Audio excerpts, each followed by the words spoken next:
aktualisht kolektorin kryesor që lidhet me zonën e Shkozetit dhe të plazhit. Ky është një nga kolektorët e mëdhenj që lidhet direkt me hidrovorin e qytetit. Kolektori kryesor. Kolektori kryesor.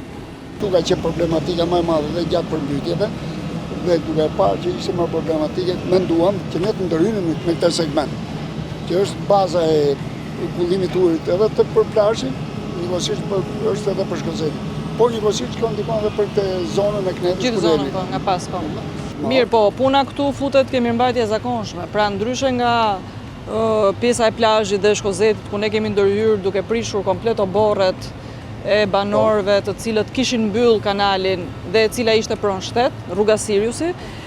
Masi mbaruam atë segment, vazhduam me pjesën e kanalit Turave të Larta dhe duhet patjetër të rikthehemi tek zona e Shkozetit tek gjykata e apelit. Pastrimi i kësaj patjetër është i rëndësishëm, por ne dim që ka efektin tek në gjithë zonën e plazhit dhe të Shkozetit bllokimi që ndodh këtu. Nga ana tjetër, ata kanë problematika në zonën e Shkozetit për pastrimin e kanalit, mirëmbajtjen, por duhet bërë njëjti ushtrim si tek rruga Sirius, sepse edhe aty me siguri edhe nga projekti duket që ka bllokime edhe mbyllje nga vetë nga banorët, sigurisht që s'ka ndodhur në një ditë, por në 3 vite tranzicion.